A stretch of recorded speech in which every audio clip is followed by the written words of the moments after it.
Bom, eu resumo o meu trabalho na tríade tecnologia, legislação e comportamento. Porque eu acho que o profissional de segurança da informação, ele não é não desmerecendo, mas ele não é aquele cara que conserta o computador. Ele é a pessoa que tem que entender da tecnologia, como que a coisa funciona. Ele tem que entender da legislação. Por quê? Por exemplo, é muito comum nas empresas chegarem e falarem assim, afinal, eu posso, vamos dizer, verificar o conteúdo do e-mail do meu funcionário? E o profissional de segurança da informação, que não conhece, não precisa ser um profissional de direito, mas tem que conhecer o direito. Ele fala o quê? Pode. Tecnicamente pode, né? E legalmente? Aí fica o vazio. Então, por isso que essa área é tão importante. E, por último, comportamento. Vários desses procedimentos do antivírus, se eu falar errado, por favor, me corrija, são feitos com base em heurística, não é isso? O que é isso? Ele prevê o comportamento do vírus e fala, aquilo é um vírus. Esse comportamento que ele está tendo na máquina é um vírus. Então, mesmo antes de ter uma vacina, a maioria dos antivírus consegue barrar. Por quê? Porque ele analisa. E a mesma coisa nós fazemos com os cybercriminosos. Você verifica que ele tem um comportamento específico, consegue traçar um perfil, consegue chegar nele, muitas vezes, só analisando o modus operandi dele. Tá? Então, isso é uma breve apresentação. E vamos começar a nossa brincadeira. Os crimes digitais, eletrônicos, alta tecnologia, cybercrimes, não interessa como chama. Eles não são nada de alta tecnologia em geral. Eles são acessíveis a qualquer pessoa, tanto como vítima quanto como autor. A maioria dos crimes no Brasil, os criminosos não são, como é que eu posso falar, grandes conhecedores. Nós vamos ver aqui que o Brasil compra muita solução de fora, né? É um mercado de importação, e o Brasil ele tem um rol de pessoas extremamente criativas, mas não para desenvolver, mas para modificar. Aí sim, o Brasil se diferencia. Então, quando nós falamos de alta tecnologia, tal, é só para usar a terminologia que as pessoas falam, mas são crimes por meios eletrônicos. Usou um meio eletrônico, é um crime que é cabível aqui no nosso escopo. Falar em desafio, a gente tem que entender um pouco da história do crime eletrônico. O crime eletrônico, ele começa lá atrás, como é que era? Crime no sentido amplo, tá? Vandalismo, né? Desvio em sistemas. 1970 e poucos, tem um livro lá, que eu esqueci o nome agora, lembra do nome? Aquele famosíssimo. Não, mas todo mundo tem, ele tem também, o Cláudio tem. Do Lessing, exatamente. Ele conta alguns desvios. Ele conta alguns desvios em computador. Que é isso? A pessoa fazia desvio em folha de pagamento, fazia desvio em meios eletrônicos, né, aqueles computadores gigantes, cartões perfurados de alguma forma que conseguia passar um dinheiro de um lugar para o outro. Sabe aquela velha história, aquela lenda que o banco tira centavos, tal? Isso foi aplicado, mas em pequena escala, em pequeno número de correntistas, na década de 70. Desde então não existe mais, isso é lenda. Mas é lenda nos dias atuais. E como que era? Desvio em sistema. Um técnico, que aqui está o Cláudio, trabalhou nessa época, trouxe os cartões perfurados, que ele mesmo programou, é verdade. E o técnico ele tinha total liberdade, porque ninguém sabia direito o que ele estava fazendo. Ele era um ET mesmo no mundo. Estou mentindo, Cláudio? A pessoa que pega um cartão, faz um monte de furinho, e uma máquina começa a fazer cálculos extremamente precisos, e que ninguém sabe como aquilo funciona, pensa isso na década de 70. Sensacional, né? Bom, desvios de sistemas. Depois, você vem aqui, já nos anos, trazendo para o Brasil, anos 80, essas coisas, você começa a ter alguns vírus. E esses vírus, eles buscavam o quê? Eles buscavam vandalismo. Então, você tinha vírus, por exemplo, stoned. Your computer is now stoned. Né, um clássico. Seu computador está drogado. Aí tinha uma versão 2.0 que falava, legalize marijuana, punha sim, ele se auto-apagava. Punha não, ele apagava o seu conteúdo. Que também você recuperava com um comandinho muito simples. Mas ele era um vírus que fazia vandalismo. Ele fazia imagem própria. Quem lembra do vírus I Love You? Esse vírus o rapaz fez para a namorada.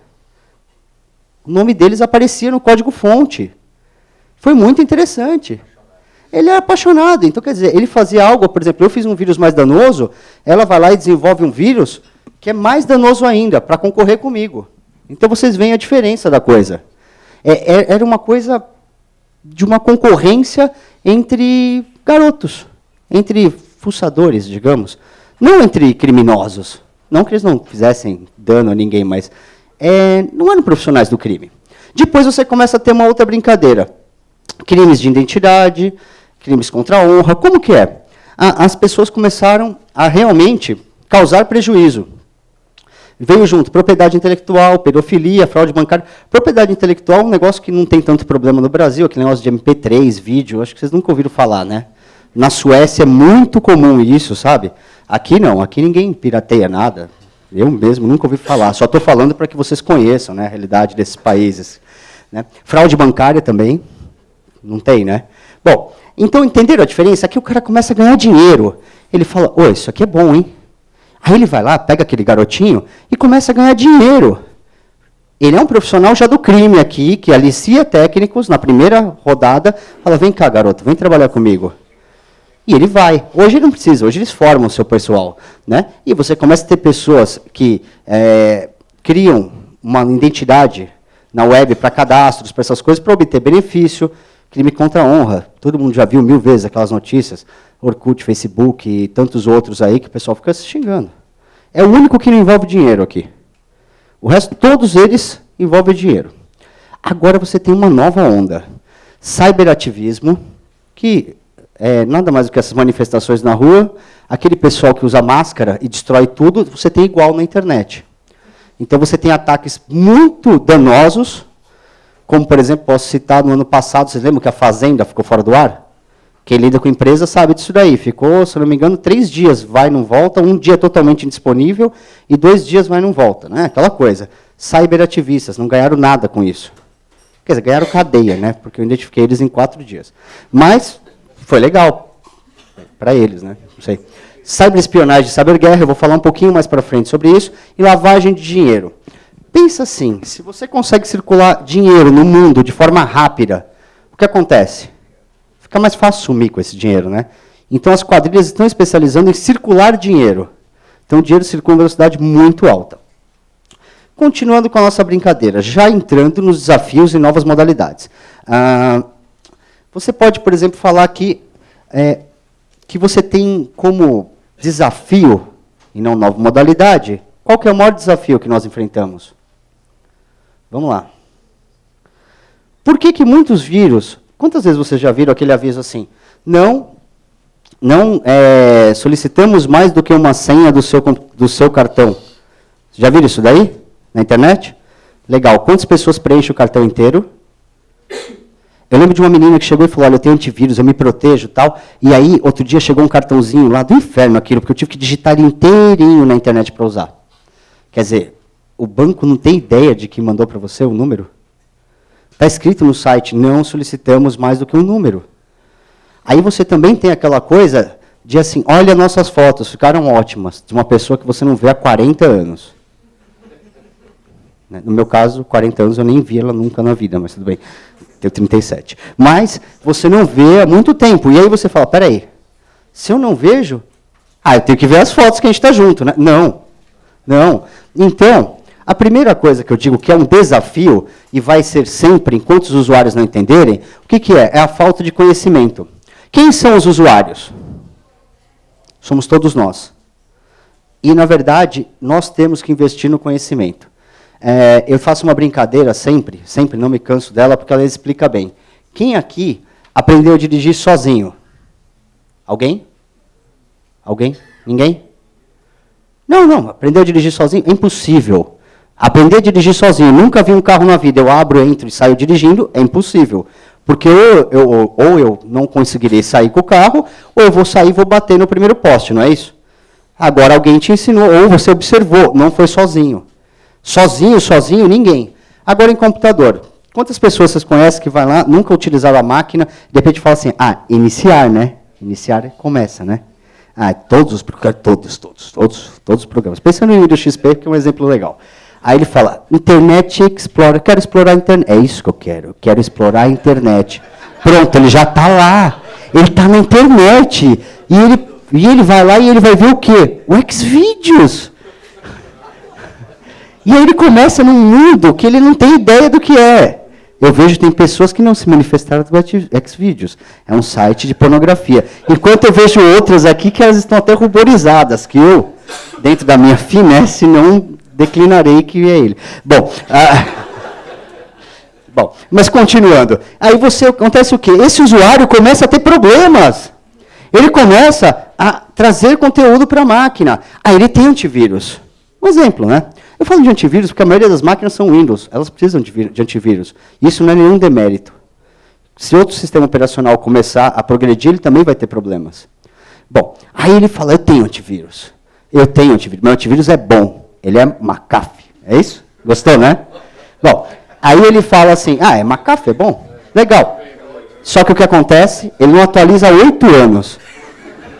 É o vírus Khan que veio no DOS, 6.22.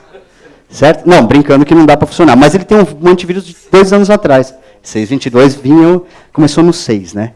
O Windows Khan. Esse 6.22 era bom. Ele era bom. Ele era muito bom. Ele era o melhor. 6 disquetes, eu tenho até hoje. Original. Bom, aí voltando aqui, a conversa de nerd é forte, sabe? Porque ninguém nos entende.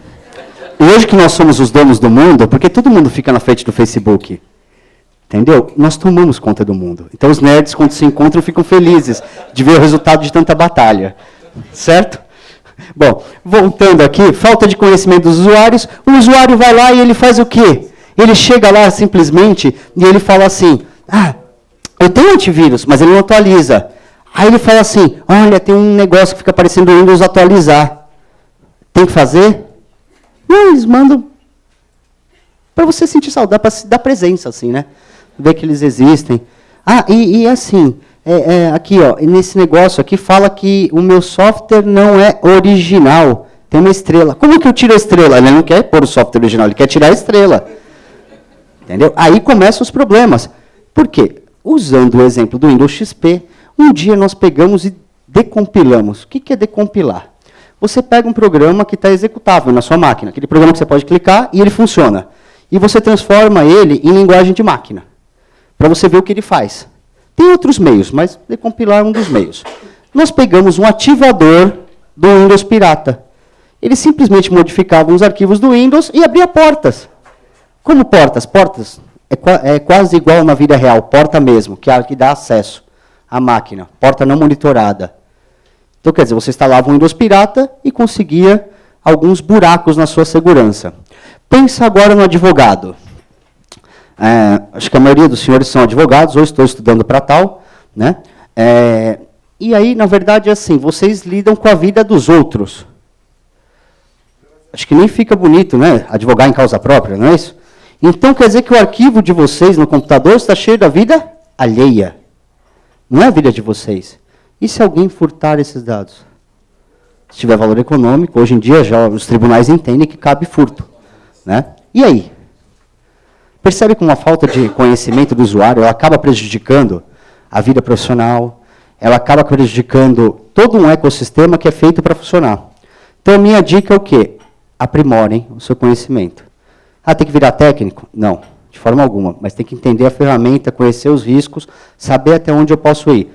Por exemplo, tem o link amarelo, né, que falou lá. Devo clicar? Você tem que saber os riscos. Você tem que entender.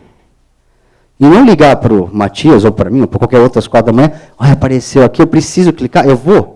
Entendeu? Não, você tem que entender. E não é tão difícil. Continuando, esse aqui, na verdade, é um desafio. Passando outro desafio, transnacionalidade. Isso aí, a gente só vai conseguir resolver com legislação. E uma legislação, força-tarefa, mudança no conceito de soberania nacional, mudança no conceito de polícia. Quer dizer, tudo coisa simples, muito fácil, né? Bom, mais fácil mandar médico para a Amazônia do que conseguir isso, né? Mas tudo bem. Vamos lá. Aqui, ó. Esse aqui é um caso real, isso é real. O ataque ao banco nas Filipinas. As Filipinas identificam... Cadê o negócio? Tá aqui. As Filipinas identificam que teve um ataque ao banco visando desviar dinheiro. Falam, veio da onde? Brasil. Policiais do Brasil falam, parece jogo de empurra, mas não é, isso é real mesmo. Falam, então, o ataque veio da Coreia do Sul. Policiais da Coreia do Sul falam, então, o ataque veio do Canadá.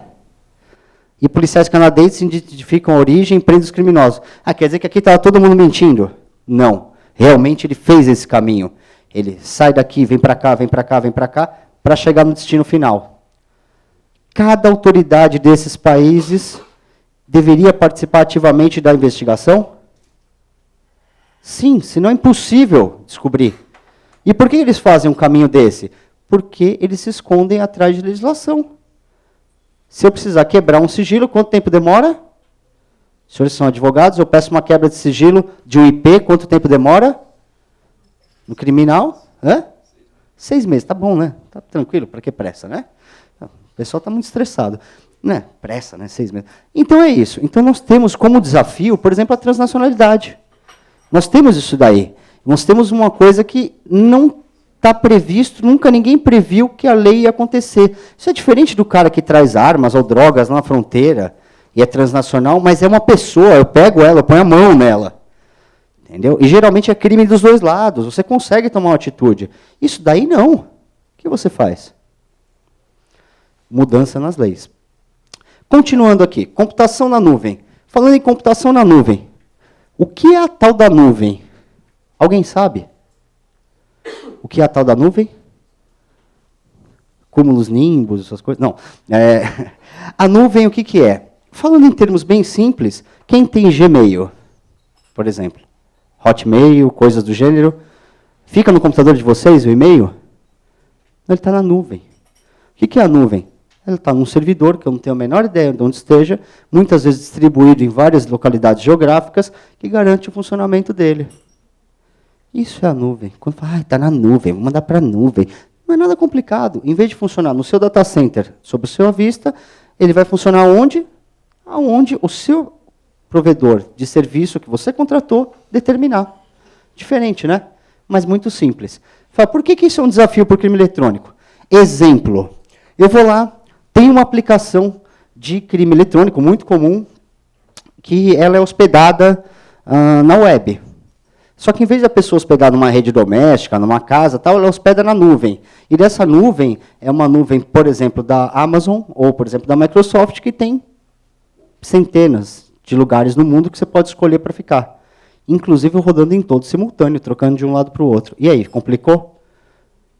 Legal. Alguém está com dados de outra pessoa na nuvem. Mandado de busca e apreensão. Vamos lá. Chega na casa do cara, ele não tem computador. Está na nuvem. E aí? Vou saber onde está? E aí? Como é que fica?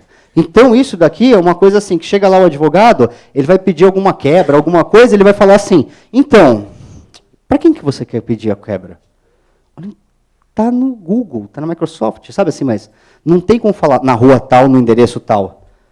Então, a mudança, o Brasil tem que se preparar para isso, ou seja, a partir do momento que a empresa resolve explorar o serviço aqui, ela tem que disponibilizar meios para que esse dado continue sendo acessível às autoridades daqui, porque ele é um dado, desculpe-me, qualquer empresa que presta serviço, ele é um dado brasileiro. Ah, mas ele trafega em território americano. E daí? O avião do Brasil também trafega lá, ele não vira americano por causa disso. Ele não passa lá em cima, não pousa e não volta? E alguém fala, não, é nosso agora? Não! Então o dado é nosso. Quando eu mando um e-mail para ele, ele se destina de um cidadão brasileiro para um cidadão brasileiro. Aí ele vira para mim e fala, eu sou alemão. Eu falo, não, desculpa, brincadeira. Mas aí, na verdade, eu mando um e-mail para ele. Esse e-mail, por mais que ele circule em qualquer lugar, ele é brasileiro. E isso daí tem que ser muito bem entendido. Não pelas empresas, porque elas entendem muito bem, pelo judiciário, pelos advogados, para pedirem melhor. 10 minutos. Obrigado. 12, vai. Bom, a última vez eu passei 2 só, tá bom. Mas, voltando, você tem isso daí e você, na verdade, você começa a criar um desafio. Porque para quem os advogados vão pedir? Começa a ficar complicado, né? Redes privadas. Agora vamos negociar. Eu vou falar disso se eu ganhar mais 3 minutos, porque eu tenho um outro negócio para falar, porque isso demora. Se falar não... Consultar aqui o nosso assessor. Você que sabe. Eu já conheço o tema. Tem 3 minutos aí? Eu gasto 3. Concedido exatos 3 minutos. Você viu como é que é, né? Aqui tem que ser negociado. Não, porque a última vez eu falei que nem um louco, rapidamente, o negócio foi rápido, 32 minutos cravados. Entendeu? Então, hoje eu estou um pouco mais devagar para que as pessoas entendam. Foi muito rápido. Bom, voltando aqui, redes privadas. Vocês já ouviram falar nisso aí? Deep Web? Agora é o grande terror, né? Ai, está na Deep Web. Não, porque tem a Deep Web, o criminoso faz o que quer na Deep Web. Não é assim? O que é a Deep Web? Alguém tem ideia do que seja a Deep Web? Hã? Lógico que não. Não, poderia ter, porque a senhora viu a minha outra palestra. Vamos lá. Como que funciona um acesso a site? Vamos entender como que funciona para poder falar o que é a Deep Web. Eu quero acessar o UOL, nenhuma propaganda, tá? Apenas um site que eu gosto. Quero acessar o UOL. Você consegue enxergar daí, todo mundo? Aí como é que funciona? Eu digitei uol.com.br no meu Internet Explorer. Ele saiu da minha casa, bateu no meu provedor de serviço de internet, seja ele net, telefônica, qualquer outro que de vez em quando funciona. Aí ele vai lá, bate no registro BR e fala assim, oi, registro BR, tudo bom? Estou lá no computador do Marcos, ele quer acessar o UOL. Aí ele vai lá e fala assim, 200.147.67.142. O que é isso? É o IP do UOL. O que é o IP? É um número, em tese, único, na verdade único, mas que pode ser falsificado. Mas, assim, de fato, ele é único na internet, onde a comunicação é direcionada. Por que isso foi criado? Pensa e fala assim, cara, você tem que acessar meu site, 200.147.67.142, é maravilhoso. Aí você fala 200, quer dizer, aí eles criaram o quê? O DNS, Domain Name Server, no qual ele transforma coisas que os seres humanos conseguem entender em coisas que máquinas e nerds conseguem entender. E ele diz o caminho, isso aqui está dizendo o caminho, está dizendo tudo. E aí chega lá e aparece o UOL na sua máquina, olha ele aqui, que bonitinho. Entenderam como funciona? Isso é uma coisa padrão na internet. E agora, se eu uso alguma rede privada? Por exemplo, aqui eu estou usando o Tor, mas tem outras, tem I2P e tal, chatinho, aliás. O Tor. Eu vou lá, conecto aqui na internet, ele vai lá e fala assim para mim, então, eu estou dando um túnel de dados para você. Cara, túnel de dados, tipo do Tron, né? Não. O que é um túnel de dados? Ele cria, chama encapsulamento mesmo, tá? Ele protege a sua informação, que ela circula na internet, mas como se fosse um fiozinho só seu, que ninguém mais tem acesso. Uma explicação bem simples. E essa informação que está correndo por esse fiozinho não é acessada por outros. E outra coisa, ela é roteada, ou seja, eu digo para onde ela vai conforme o meu servidor escolhe. Entenderam a diferença? Não é algo público, é uma rede privada. E aí, qual que é a diferença deles? Por exemplo, usando no Tor aqui, que é o pessoal chama, em geral, de Deep Web e tal, você tem acesso a coisas, tanto à internet convencional, quanto ao Silk Road, onde você pode comprar maconha, cocaína e outras porcarias. Isso é real, isso não é mentira. Né? Alguém já comprou, viu? Tentei, né, gente? Vai que alguém fala, é bom. Vamos conversar, né? Tipo, bom, sempre tento. Não necessariamente, né? Ele fala, se ele entregar metade do site, está aqui a carta. Bom, voltando. O Silk Road, por exemplo, ele fala assim, mas não dá para combater isso aí? É em território nacional? Eu posso conseguir uma ordem internacional de busca para pegar um traficante que está lá, ou só quando essa droga entrar no Brasil? Outra coisa, ele está traficando alguma coisa? Ele está pondo à venda. Eu já comprei para ver se está pondo à venda mesmo? Perceba que é uma situação difícil. E outra coisa, o teu IP está mascarado ali. E ele não segue um caminho lógico, ele se espalha. E aí ele é remontado. De uma forma bem simples, eu estou explicando. Então fica difícil a identificação. Eu não sei quem está usando. Eu não sei onde esse cara está. Como que fica? Na verdade, tem como rastrear, dá um trabalho do inferno, mas você consegue uma coisinha ou outra. Isso é um grande desafio. Mas já estamos desenvolvendo cada vez mais meios para identificar algumas pessoas. Não esquece que se o cara vende droga, a droga não chega pelo cabo do computador, né? Entendeu? E aí que é um dos meios. Continuando. Cyberativismo e hacktivismo, nós já falamos um pouquinho sobre isso, e eu vou abreviar um pouquinho, porque, na verdade, a partir do momento, eu penso, cyberativismo, você fala assim, queremos o fim da corrupção, queremos isso, aquilo, aquilo outro, e derruba a fazenda. Cara, vai derrubar o Senado, sei lá, qualquer coisa. Mas o quê? Ele tem que derrubar quem ele acha que ele está querendo combater. Não o site que ele vai lá, com uma ferramentinha boba, descobrindo uma falha que já existe há um tempo, ou fazendo um ataque, você mostrou o botnet? Mostrou, né? Fazendo um ataque via DDoS, são as botnets, então você vai lá, inunda o cara de acessos e ele para. Desculpa, isso não é técnica. É uma técnica, mas não é algo assim, uau. E aí você fala, o que você quer? Queremos mudar o mundo. Poxa, sei lá, começa a ensinar isso para as crianças. Acho que às vezes é mais efetivo, né? Parar os sites, eu não vejo muita coisa. Mas, hoje em dia, o hacktivismo também é uma coisa muito ativa. Então, teve um caso interessante que você teve esqueci o nome do moço lá da Wikileaks, como é que é? O Assange. Isso. O Julian Assange fez um site que revelava coisas do governo americano e tal. A Visa bloqueou os pagamentos dele. Lembram disso? E aí, o PayPal também. E aí, os hackers foram lá e derrubaram o site deles. Tipo, também não vão funcionar. E aí? Continuando. Só uma coisa interessante nisso aqui. Tem governos também nisso, tá? Eu ia pôr aqui, eu acabei esquecendo, por exemplo, teve um caso do Stuxnet. Isso é um vírus para sistemas operacionais SCADA. Alguém usa SCADA? Não para subir. Usa-se Windows, usa-se Mac, OS, não é isso? SCADA é sistema operacional para quê? Para máquinas. E é um sistema da Siemens. E esse sistema foi infectado especificamente em caso de usina nuclear, especificamente no Irã, especificamente atrasando meses de desenvolvimento. Código lindo, lindo, extremamente complexo, feito por profissionais e não foi um só. Isso é uma coisa de cyberativista. Não, não é.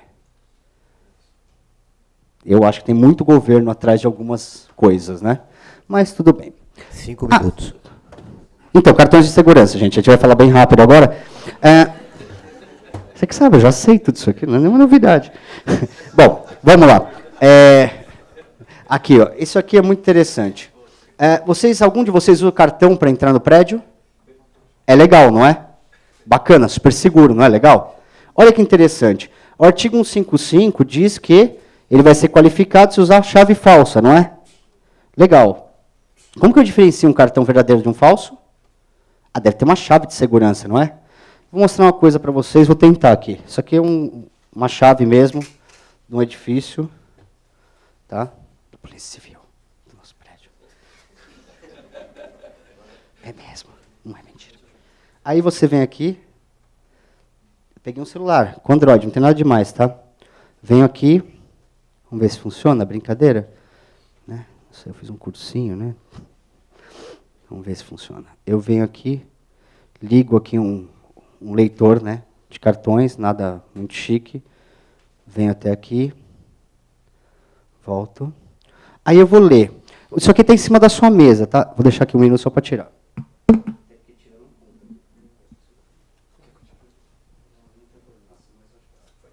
Pensa que isso aqui está em cima da sua mesa. Aí chega lá o safadão do amigo seu, que é bandido, e faz assim, ó. Oi, e aí, Marcos, tudo bem? Como é que você está?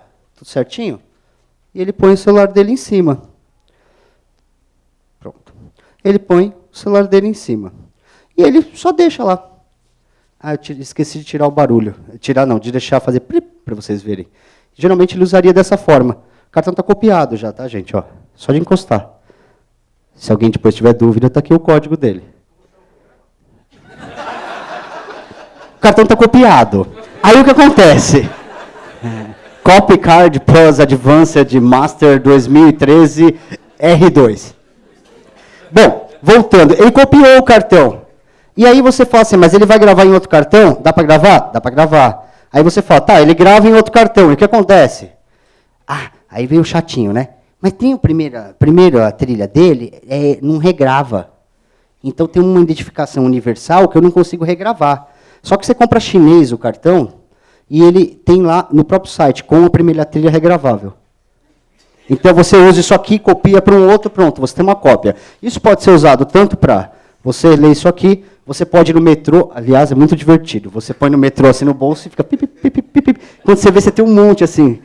Pena que não dá para saber de onde é, mas é engraçado, né?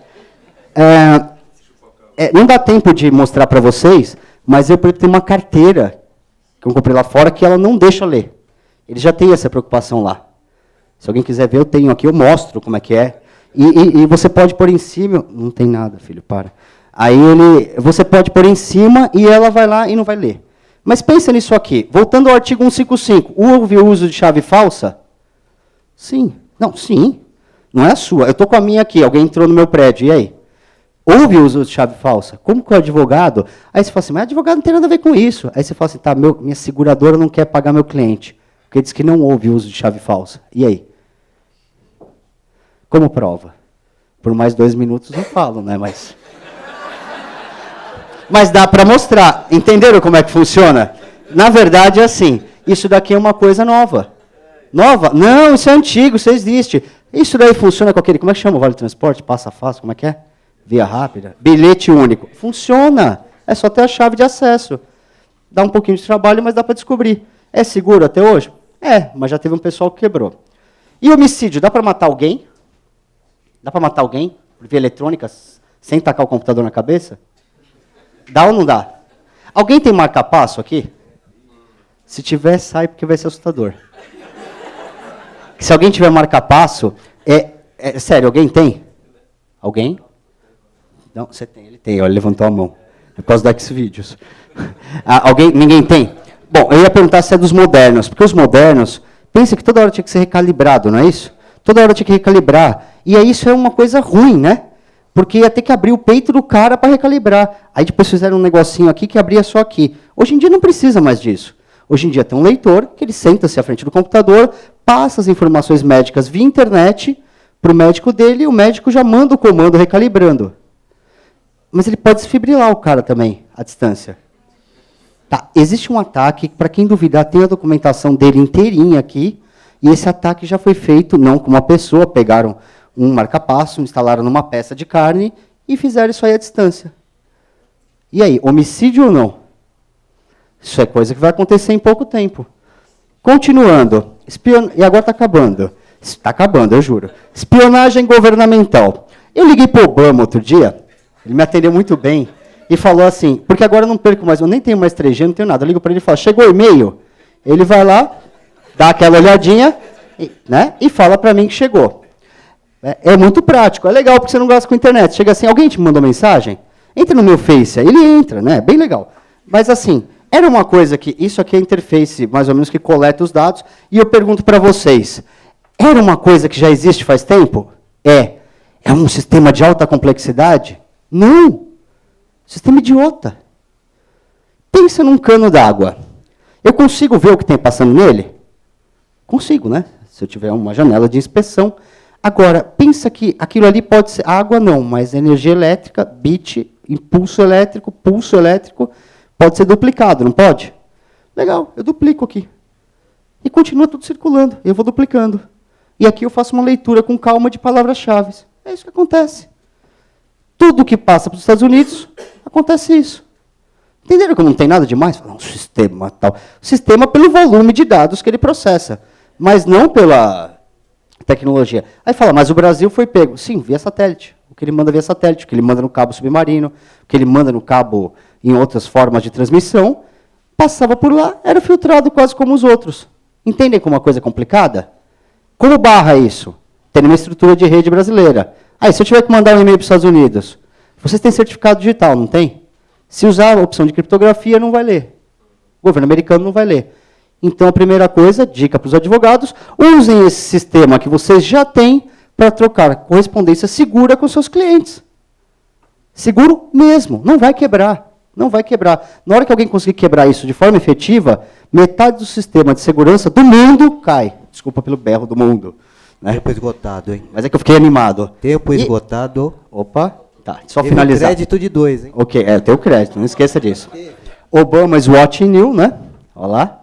E agora você tem aqui o maior desafio, que é a legislação e cooperação internacional. Só para finalizar, então, já vou pular essa aqui e vamos para o final.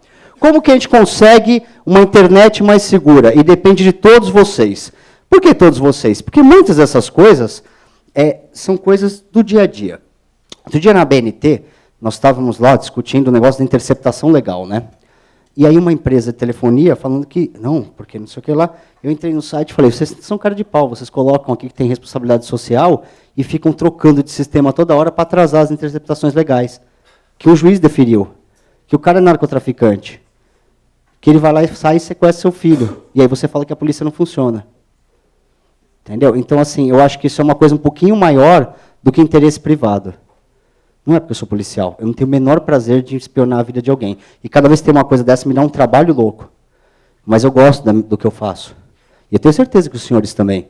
Mas mais legal do que o que eu faço, o que os senhores fazem, o que, que é? Poder sair na rua e andar. Não é isso? Então, falando do crime eletrônico, como que a gente consegue melhorar? Primeira coisa, criminalização de algumas condutas. A gente acabou não tendo muito tempo, mas o que acontece? Tem que ser uma coisa mais dinâmica. Nem que seja por analogia, não que o direito penal permita, mas você pode chegar e criar uma conduta nova e falar, isso aqui é isso aqui. Tipos abertos, exatamente. Você tem que chegar e dar ferramentas para que a polícia possa trabalhar. Para que o judiciário possa trabalhar. Vamos lá, que mais? Definição de poderes. O que é isso? Definição de poderes, eu falo uma coisa muito simples. Os senhores já fizeram compra naquela loja que ele vai lá e dá você dá o cheque ou qualquer coisa, você passa o telefone e ele fala se o endereço está certo? Todo mundo já fez isso aí? Alguém já fez? Alguém mexia com cheque? Lembra de cheque? Você põe o telefone atrás e ele conferia se o endereço que você pôs estava certo, não era assim? Então, isso naquela época eles tinham acesso ao endereço do assinante, nós não tínhamos. Hoje em dia tem uma discussão muito grande quanto ao IP. Desculpa, eu não estou violando o sigilo de ninguém, sabendo onde um IP está instalado. Eu não estou vendo o que essa pessoa está trafegando. Eu preciso disso rápido. Não pode demorar 6 meses. Esquece. Dá até raiva, você vai perder tempo. Então, definir poderes, mostrar a coisa de forma adequada. Melhorar a prova digital, ou seja, treinar as polícias para que você tenha realmente uma prova robusta, para que os criminosos realmente sejam condenados. Acordo sobre jurisdição, já falamos bastante sobre isso, fundamental. Cooperação internacional, entra no acordo sobre jurisdição, mas a verdade é que, enquanto não tem um acordo, troquem informações de forma rápida. Né? Agilidade dos procedimentos. Judiciário tem que ser rápido, operador tem que ser rápido, todo mundo tem que ser rápido. Aprimoramento profissional, já falamos disso, e vamos precisar de cada vez mais profissionais, tanto de um lado para não serem vítimas, quanto do outro para saberem lidar com o caso e levar as pessoas à cadeia. Né? E responsabilização dos provedores. Eu coloco isso daí é um rolo danado, mas desculpa, eu acredito no risco do negócio. Também? Ganhei mais 1 minuto por isso. Bom, não, mas eu falando rapidinho sobre responsabilização dos provedores, o que acontece? Na verdade, a partir do momento que você não tem, que o cara ganha milhões, bilhões, qualquer um dos provedores, e ele fala assim, eu não posso entregar esse dado porque está nos Estados Unidos. Eu não posso fazer não sei o quê. Não, isso é caro para mim. Desculpa, caro é a vida de uma pessoa. Caro é a honra de uma pessoa. Caro é o direito que nunca mais vai voltar atrás. Porque aqui todos os advogados sabem que indenização não cura a ferida de ninguém. Se a ferida é real e sincera, não cura. Então, caro é a inépcia da justiça, dos provedores, para que a gente consiga fazer o bem maior. Ou seja, tem uma internet para nós que queremos entrar no Xvideos, queremos entrar em sites informativos e tal e tudo mais, em paz podemos fazer isso, para que a gente possa usar o nosso banco sem medo de ter lá. E a verdade é o seguinte, enquanto a gente não tiver o provedor com a responsabilidade dele definida, e ele, a partir do momento que ele aceitar esse risco, se operar no Brasil, a coisa não vai funcionar.